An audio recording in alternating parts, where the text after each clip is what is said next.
Hi everyone, welcome to the final day of Ostara, the Return of the Light Summit. I'm Marissa. I'm very happy to be with all of you. I hope you've enjoyed all the speakers so far. I've loved them. They've been awesome. And I'm just going to spend a few minutes. Hey Christina, how are you? Just kind of talking a little bit about myself before I ask for some help and we get started. This is going to be a little bit more disorganized than my my usual webinars, but I'm really thrilled and happy to be here with all of you. Hey Marita, hey Robin. Okay, so I'm Marissa. Kirsten and I, this is our group, Animistic Earth Medicine. We've had a lot of fun having all of you here, having the great speakers that have been here. There have been amazing discussions in the threads. And it's just been so exciting, and thank you all for adding your good energy. What I do is I'm a shamanic coach. I've had a shamanic practice for about 20 years. I help people who are connecting with their ancestors and often working outside of a tradition to learn shamanic skills. Sometimes I help people integrate shamanic healing that they might have, shamanic dream work. We just basically go in whatever direction the person wants to go in. And I also have a Patreon with my sister Kirsten called Shamanic Earth Medicine. So now it looks like everybody's here, and so I'm going to go ahead and I'm going to ask for some help. So if you can, close your eyes and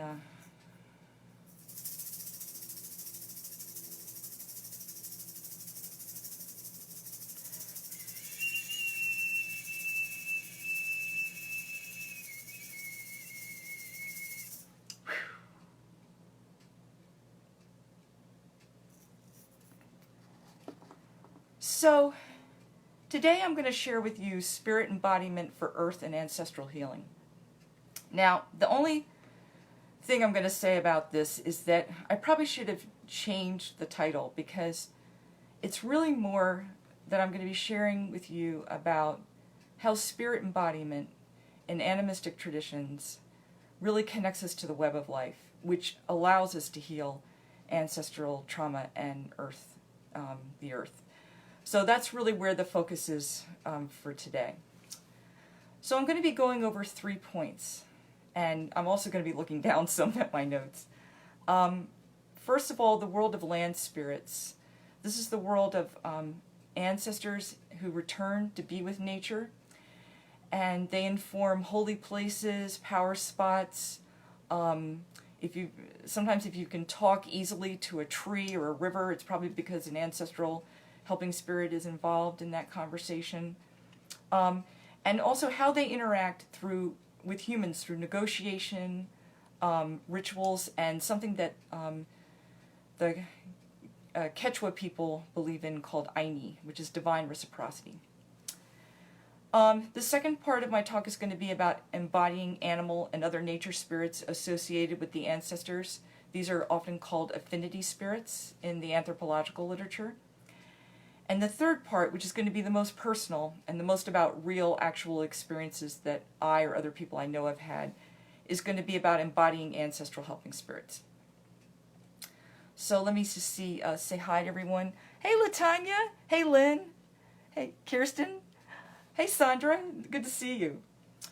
So I just want to start out by reading something a little bit, and I apologize for looking down at my notes, but I needed to for this talk.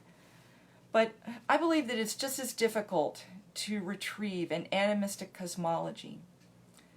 In other words, a cosmology where we understand the spiritual aspects of all of the nature around us.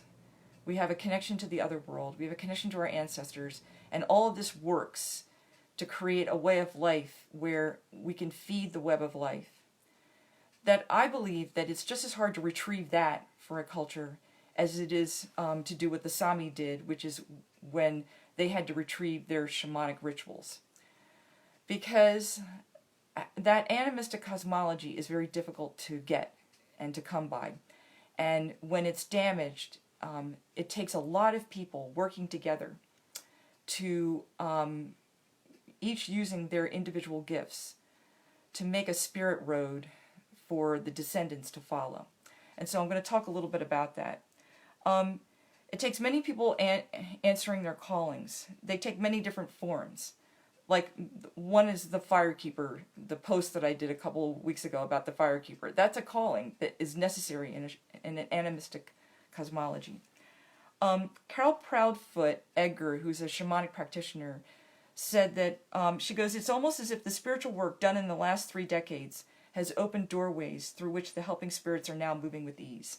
So it's our work, all of our work, the work we do with the offerings, the work we do with our ceremonies, the work we do with our helping spirits, that's making a road that's easier for the descendants to tap into this so that they can have a real tradition. We are also helped by medicine traditions held by people who never lost contact with their original instructions. Their teachings can hold space for us to evolve our own connection. But the work of reconnecting to the ancestors is largely our project, the ones who have lost our traditions or who have broken traditions. And I'm excited to see many people doing their part, their role in bringing that back. So when you have this connection to an animistic cosmology, you don't feel like an orphan who's been abandoned in an uncaring universe. So there's like 2 aspects of it that I want to talk about first. It's like a lack of numbness. The first is something that Daniel Four once said in a teaching, where he said that when you're connected to an animistic cosmology, hurting the earth feels like hurting your own hand. And the Mayan daykeeper Don Andres Gilo once said, if we make an enemy of the earth, we make an enemy of our own body, because that's how intimate the connection is. On the flip side, there's also Robin Wall Kimmerer's, I hope I'm saying her name right, the woman who wrote Braiding Sweetgrass, who said basically that when we feel connected into an animistic cosmology, we feel loved and nurtured by the earth. She's here to support us. We belong here. We're nurtured by here. And she provides for us. We're not struggling or fighting her. And our footsteps scratch her skin, as the Maya say.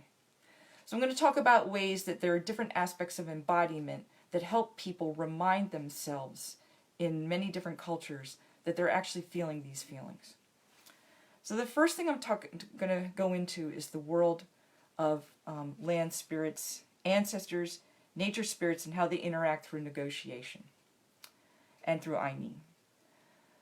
So there's an anthropologist named Piers Vitebsky who spent a lot of time with the Sora people in India and the Siberians, who both have an embodiment culture. In other words, their mystics channel the helping spirits, the powerful shamanic helping spirits of their ancestors. So he says the shaman is not a private mystic, but exists to serve a community. This community contains spirits, not just the spirits of everything we can see around us in the middle world, but in the other world as well. And in the middle world, the spirits are, and this is not the same for every single culture, but it's kind of the same. There are groups of spirits who are not so friendly towards humans, those who are not our brothers, like the Nahua people say. There are neutral spirits who are kind of like the character of Treebeard in The Lord of the Rings, who says, I'm not altogether on anyone's side because no one's altogether on my side. And these neutral spirits can be sort of won over by human behavior. And then there are ancestral helping spirits and other friendly spirits who are basically pretty much on our side. And they're the ones that are often petitioned for help, for practical help, because they're interested in our welfare. So I'm going to give an example of the Sora people in India. Their land, their local environment, the area that's closest to them is governed by the ancestors. The ancestors take the form of the crops, sometimes even the form of the rain that comes for the crops. And this is very common in at least farming cultures. The Maya believe the same thing, that the ancestors can show up as life-saving rain. And they nourish the descendants through like their energy, through their own bodies, basically. But then when you get out into the jungles, that's where the leopards are. And there are jungle spirits that attack the living to absorb them. And the leopard spirits will attack humans in real life, and other times spiritually attack them so that there are scratches on their bodies that appear for no reason. And it's then the job of the Sora mediums, who channel the ancestors who are also mediums, to come through and negotiate with these spirits, figure out why they're unhappy, and figure out a way to allow them to release the person so that the person can heal. So this is one example of working with friendly and not so friendly spirits that has to do with embodiment. There can also be ancestors of the land who may help the living on the land. These may be easier to connect with at certain places. These certain places are usually what are known as sacred sites. So for example, even in the Upper Paleolithic in Europe, there are caves where it's pretty obvious that there were hunting rituals that were happening. And in the hunting rituals, the people were taking like natural hallucinogens, and they were being led by a ritualist to embody the animals, to become the animals, to shapeshift into the animals, so that they would better be able to track and hunt them, and to work with them as brothers, so that the animals would nourish them, and then they would give back to the animal kingdom. So that a hunter might believe that he takes on the spirit of a nature of the animal, but through hunting magic, he became a shapeshifter. So that's a very, like a sort of group embodiment ritual, and that I'll be talking about a couple of times, that helps with hunting magic. And there seems to be a lot of that, evidence of that, during the Paleolithic time, which is like the Clan of the Cave Bear time. So let me just pause here and see if, I love the footprints. Oh, cool. Hi, Tina.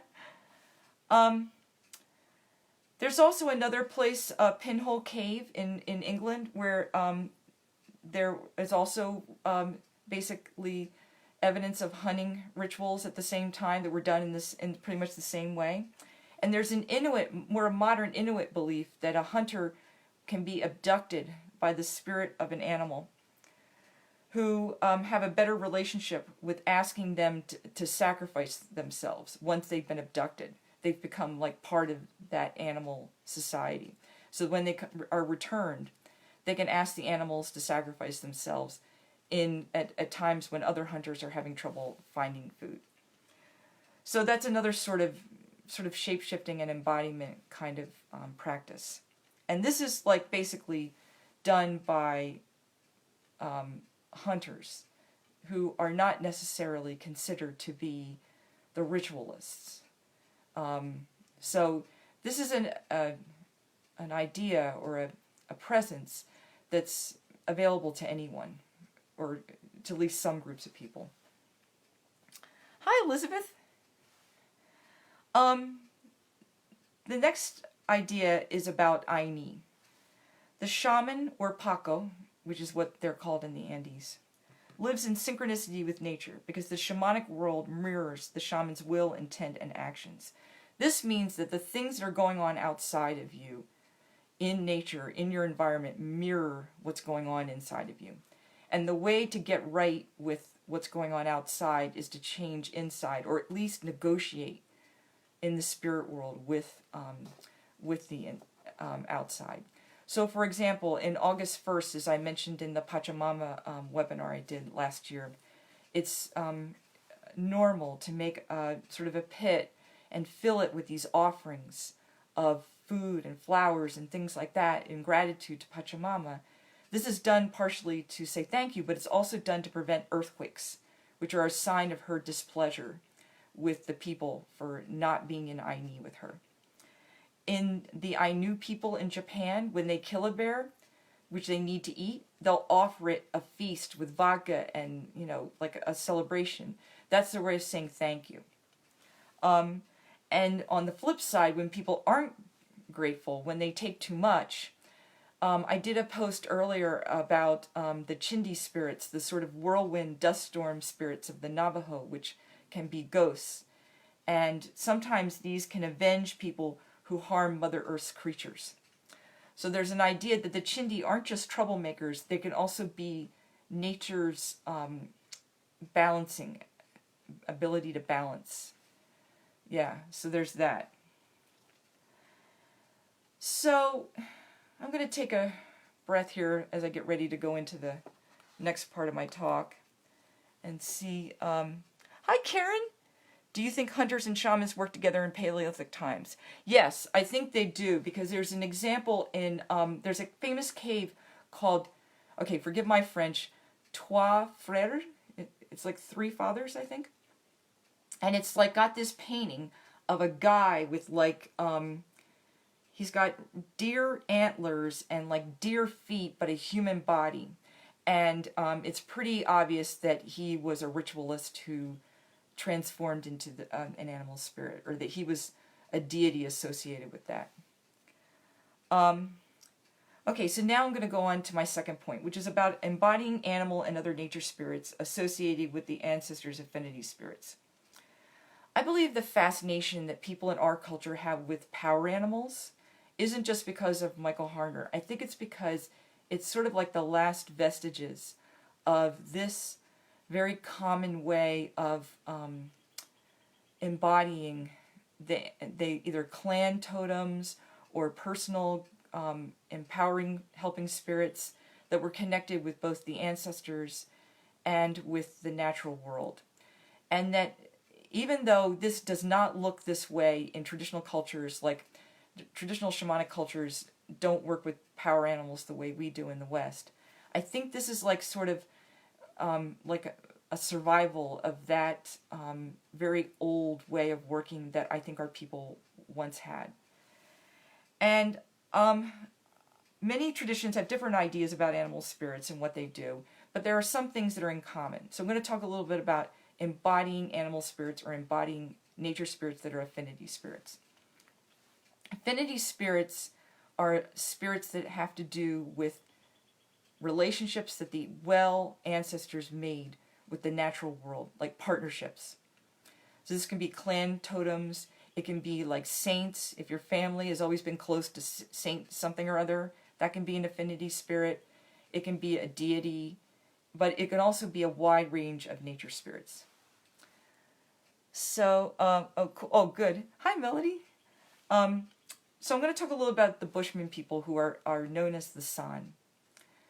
They have these collective dances that I posted a little bit about maybe a week or two ago, where these are like empowering dances for the community, but they're also attended by the ritualists.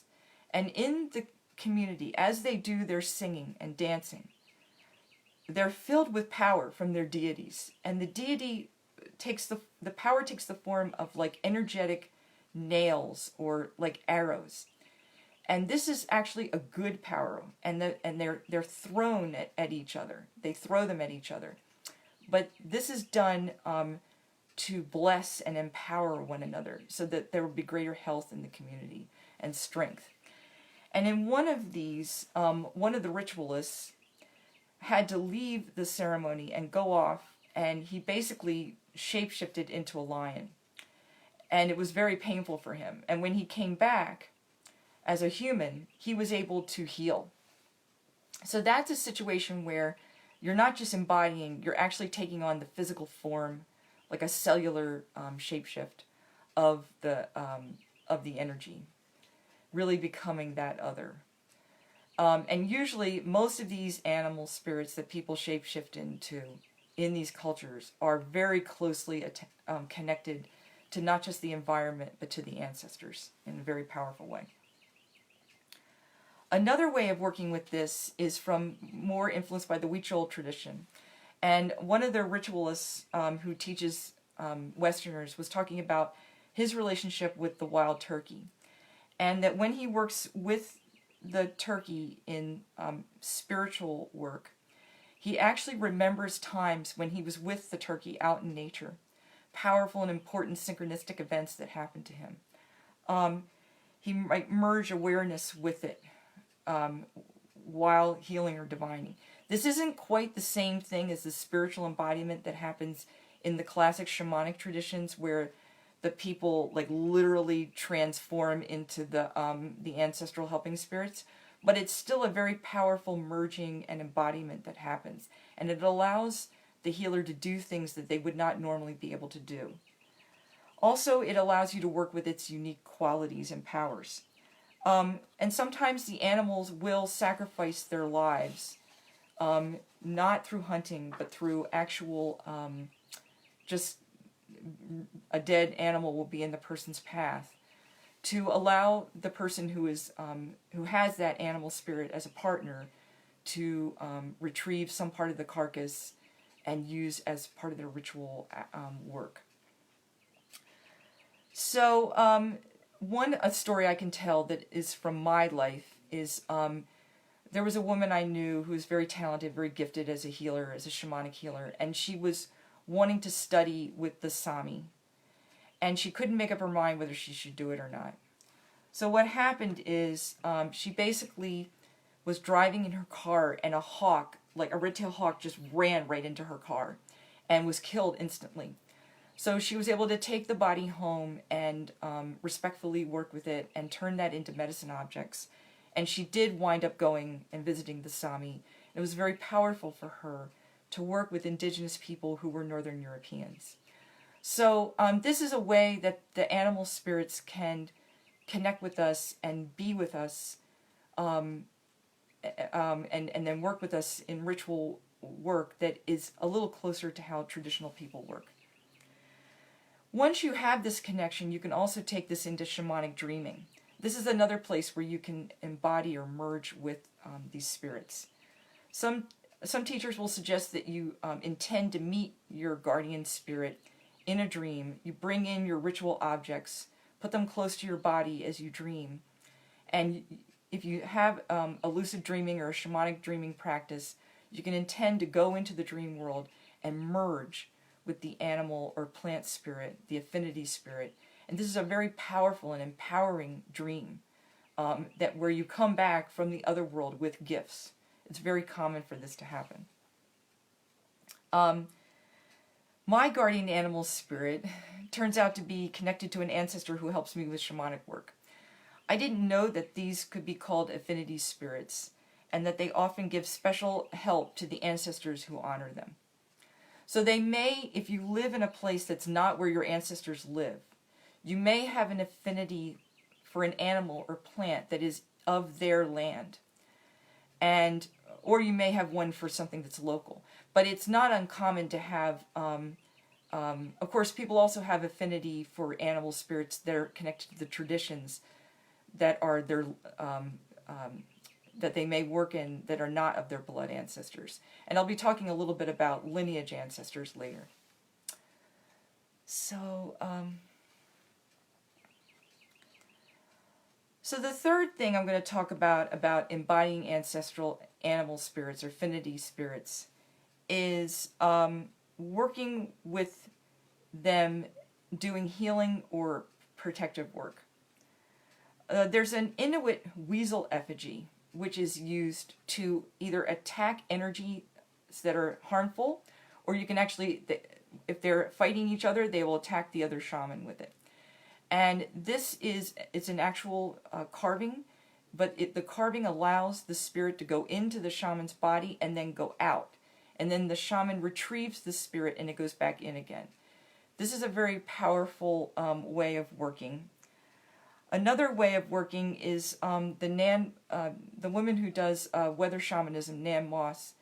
She had a journey where she was taken to her weather spirit teacher, and she noticed that her weather spirit teacher was filled with cyclones.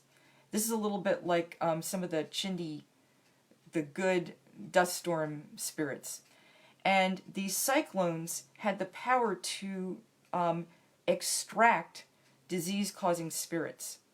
So merging with this was allowed her to basically perform extractions with weather energies instead of performing it in some other way. There's also shamanic journeys to merge with an element, one of the easiest ways to work. Sometimes it can be helpful to have a ritual object nearby that connects with that element. This is something that beginners can do once you learn the shamanic journey. Also, there are disease spirits that sometimes appear as animals, like the smallpox spirit appears as a huge red bull sometimes to certain Siberian shamans, and these are very difficult spirits to work with, the disease-causing spirits. There's a famous Karo Altemisayok, who merged with the Apus, the mountain spirits, who are also ancestral helping spirits, in order to send away and cure a smallpox epidemic. Also, Sora people work with a peacock feather to sweep away smallpox. So there's a partnership that way with the peacock.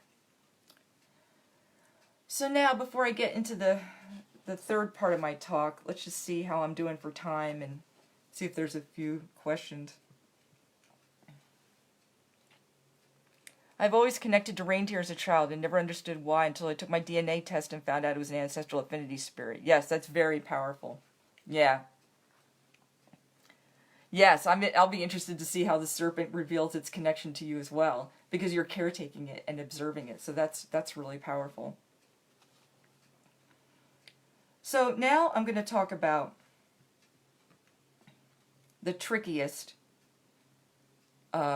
energetics to work with, and that's ancestral helping spirits. I'll talk about both blood ancestors and lineage ancestors. For some people, this is the same thing. For many of us, it's not. One of the things you need to work with ancestral helping spirits is protection. Sometimes people will have amulets, ritually charged armor, ritually charged clothing or headgear, because, excuse me, hold on for a minute. Ritually charged headgear, and what this will do is it helps protect, because ancestral embodiment is I'm going to talk about the problems with it later. It's one of the most powerful things that people can work with, but it also could be one of the trickiest. So my ancestral embodiment journey started with trance channeling, which has nothing to do with shamanism or animism.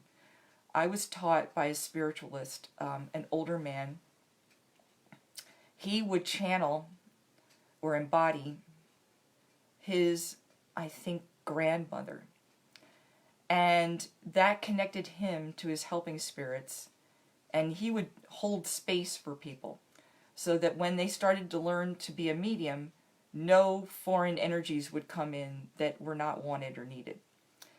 And when he would do this, his hands would shake a little bit. And his voice would become very strong, and there would be a lot of power in his body. And what was interesting is he was an older man, and obviously older people have their hands shake anyway, but this was different. There was a different quality and energy to it. So that was my first experience of being around any kind of embodiment, was mediumship. Now, I come from an unusually troubled ancestral lineage, so my experience is going to be a little different than most people. So I'm going to talk a little bit about identifying an ancestral helping spirit. An ancestral helping spirit has to be 100% helpful. In other words, as Daniel 4 says, you leave the kids around this spirit. It can't be needy. It can't be connected to heavy energies. It helps if there aren't restrictions on your gift to merge placed on descendants, which is things like your ancestors could have buried their gifts because they thought they were too problematic. They could have been ashamed of their gifts. There are some examples in the Germanic cultures of people actually swearing oaths not to have anything to do with the ancestors. This came up for me, and I did a video about it when I was doing healing work with one of my ancestral lines, when I was trying to heal one of the lines, working with Daniel 4's class.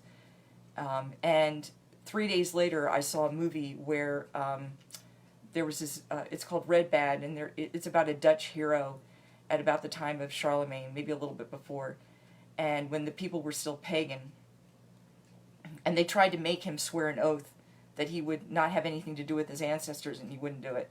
So it was just kind of funny that that coincidence happened after I had that experience where one of my ancestors came to me and was telling me about how my ancestors had to swear an oath not to connect with their ancestors. And this is something that makes it harder for the descendants. It can be healed, it just makes it harder. The other thing is you want an ancestral helping spirit who, like, the difference between any ancestor and an ancestral helping spirit is an ancestral helping spirit is not going to be giving you a lot of instructions about how you can help them repair relationships with the family that you're not ready to do because it goes past your boundaries. An ancestral helping spirit is going to help you find a way to do things to bless the family that honors your boundaries. So they have it's not a codependent, needy kind of relationship. And it really helps if you have a lot of ghost energy, which is what this kind of needy ancestors are called, to work with someone who can at least hold space for you so that your helping spirits have some help. Okay, so why can this be tricky? Okay, this is going to be tricky because I tried to do this on my own without, like, following the instructions in Daniel Four's book and some of the other things that I had learned. And I broke bones, I cracked a tooth. I mean, these are things that probably were going to happen anyway because I needed to deal with my nutrition. But bones and teeth have a connection to the ancestors. Once I started, and this is where working with the lineage, a lineage comes into play. Once I started asking the ancestors on the lineage I work with to protect me, my helping spirits had an easier time of doing this work. And I started to be able to at least do the most simple things with no problems. And I was able to take Daniel Four's class with no problems whatsoever. I'm an unusual case. I have an unusually problematic ancestry. But I'm just letting you know that's kind of the trouble that can happen. Why this can be empowering? Ancestors come into your body like other spirits and can be extremely protective and helpful. The ancestors can push out all the negativity. They can bring in teachings that you can embody on the physical level. It's very, very powerful, and I'm going to talk a little bit about that later. Secondly, you can do blessings. You can ask the ancestors, the ancestral helping spirits, to help you bless the family. This should only be done with an ancestral helping spirit that you feel 100% good about. In other words, like Daniel Four says, safe to leave around the children. But if you have one like that, you can actually bless all of the ones who have crossed over, all of the living, all of their wives. There's several prayers that do this. Christina Pratt has one. Daniel Four has one. There's probably other ones that I just am not aware of. But this is a practical way that you, as a practitioner, can, in a very gentle way, embody the ancestors and bless. And it's very powerful and helpful. There's also, in shamanic traditions, when you begin to embody the spirits, there is a dedication ceremony that's done. This is where you agree to do this work. There's one in the Buryat shaman, Sarangarel, has one in her book Chosen by the Spirits. There's one in Ivy Mulligan's book on Seder, and there's one in the Nepalese shaman. They take different forms, but basically it's a dedication ceremony. And you can also make offerings to the deities or affinity spirits of your ancestors. And I'll talk a little bit about that later. It's helpful in any of these rituals to leave an offering to your ancestors, the well ancestors, before and after you do shamanic work in general. Now, there's also ancestors in medicine traditions. These would be the lineage. Reiki people have a lineage. That's also ancestors. You call on your lineage ancestors, which may also include blood ancestors. I tend to, in my prayers, I was taught to thank and bless the blood ancestors first and then the lineage ones. But however, if you have a tradition, just do what your tradition says. The ancestors need to do the work, whether you're working with lineage or blood. So they need to be strong enough to push out any foreign negative energies before coming into contact with you during trance. So basically, asking for a blessing is a good way to find out how your connection is. if you feel anything troubled or problematic, go ahead and switch to an affinity spirit with that connects to that ancestry. And that's a way you can work around. Embodying a spirit can feel intense, but it should also feel protective. For myself, it was necessary for the well ancestors to actually repair those lineages before I could embody ancestral energies. Before this, I worked with the spirits of the lineage that I was initiated into. And what this might happen is one of the ancestors on that lineage might jump into my body during a healing, and that would be the most powerful part of the healing. And then I would be in telepathic contact with that being for the rest of the healing. So they both work in and out. It's not a complete embodiment the way it is in mediumship, but it has some of those qualities. And it's very common in the Andean traditions to call on the lineage ancestors. One of my ancestral guides likes to work with herbs. She gave me a song. It's not it's not a plant teacher song. It's just an herb, but it's been very helpful to me. And so what I'm going to do is I'm just going to take a minute. I'm going to light some incense here, and then I'm going to do that song for you. So just give me a minute so I can get this going. So I can just have a little help.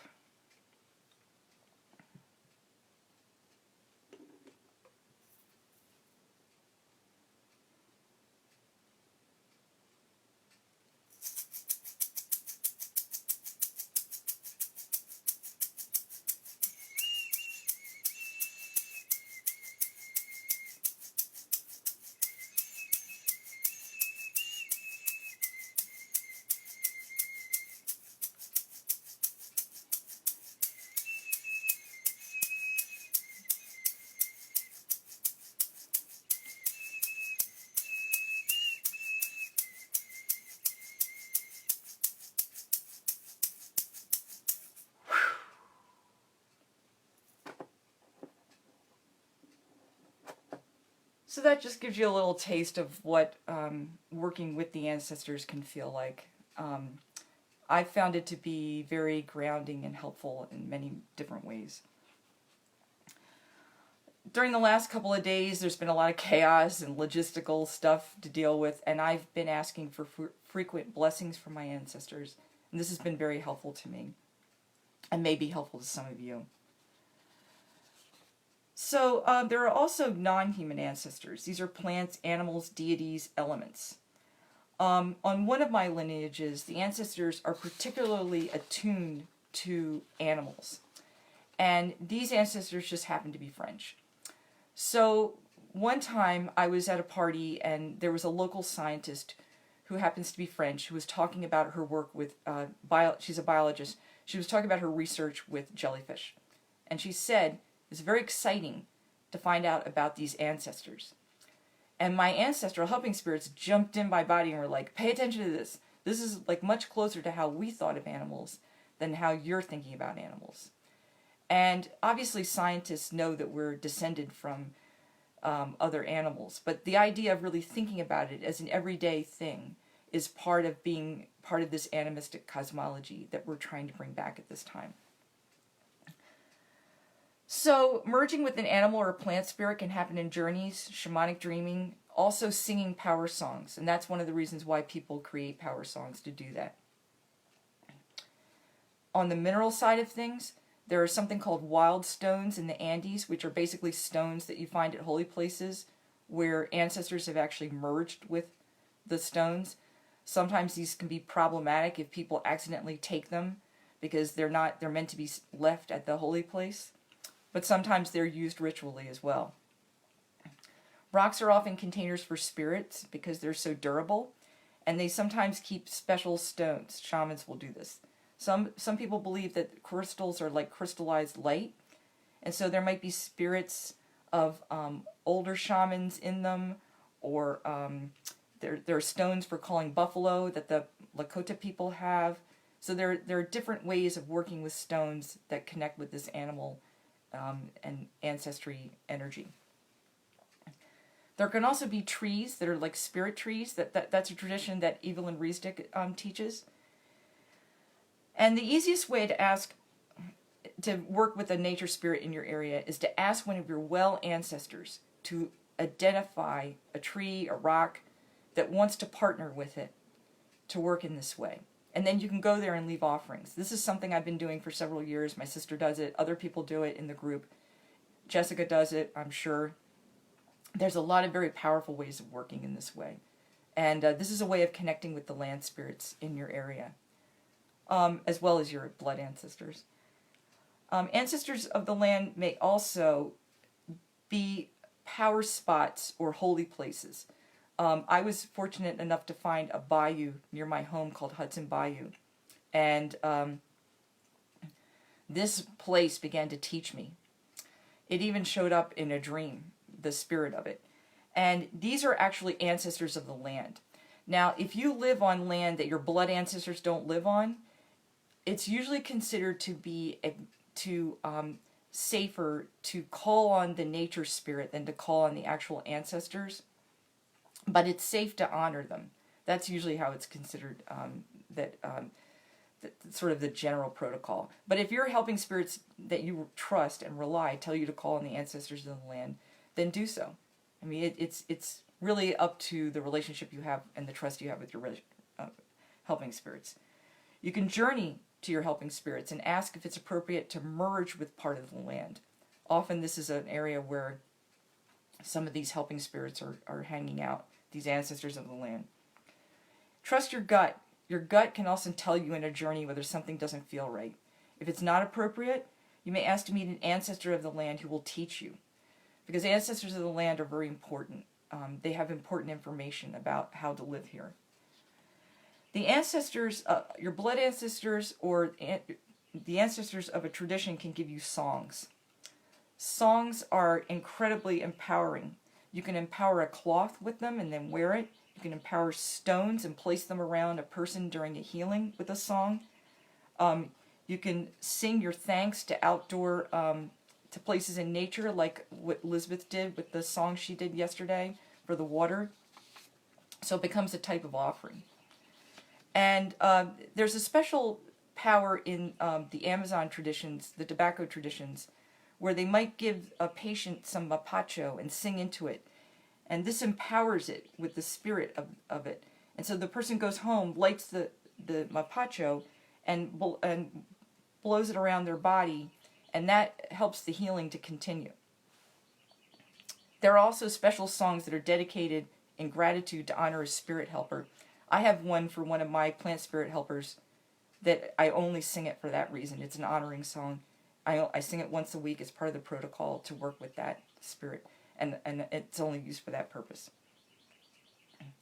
Besides song, dreaming and journeying is another way to reconnect with the web of life that's pretty accessible to most people. As I was preparing this talk, I received a journey where I was swimming in the midst of a powerful migration of sea creatures, including many different species. It reminded me of the flowing energy I've experienced while snorkeling with a school of fish in the Gulf of Mexico. It gave me a strong feeling of connection to the web of life and these other-than-human ancestors. So, because I had such a powerful experience, I wanted to create a free gift for everyone in this community. This free gift is basically, if you sign up, I'll just put a link in the comments and above the live stream. But it will allow you to get this guided meditation I did with a rattle and drum, which allows you to experience this journey that I had, and hopefully it will be positive for you and will remind you of the ancestors that you have that are in your body, that are living in your body right now, and the powerful migrations that they went on all over the earth in order to be where they are today. So I just want to say thank you to all of you. I know I didn't answer any questions, and this has been a little bit more disorganized than my typical talk, but I appreciate all of you for your patience. I appreciate your good energy and your interest in this summit. Marita is going to be later on today, and she's going to be doing a wonderful guided journey to help prepare for the spring equinox. She's connected to the Zapotec tradition, so that's going to be very exciting. And I hope that all of you have a wonderful spring equinox with many, many blessings. So now I'm going to thank my helping spirits.